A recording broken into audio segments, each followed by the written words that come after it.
Inflasi di Bali pada akhir 2024 berada dalam kisaran moderat tetapi tetap menjadi perhatian. Hingga November 2024, inflasi year-on-year mencapai 2,5%, dengan kontribusi terbesar dari kelompok makanan, minuman, dan tembakau yang meningkat sebesar 4,19%. Di kota Denpasar, inflasi bahkan mencapai 2,82%.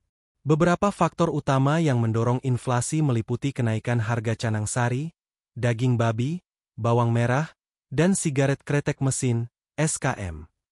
Kenaikan ini dipengaruhi oleh tingginya permintaan pada periode hari raya dan dampak kenaikan cukai rokok awal tahun.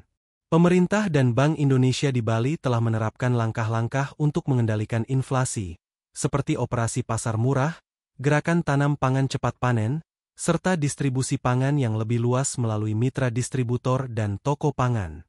Meskipun demikian, risiko kenaikan harga tetap perlu diwaspadai, terutama menjelang hari raya dan karena fluktuasi komoditas seperti bawang merah dan daging babi.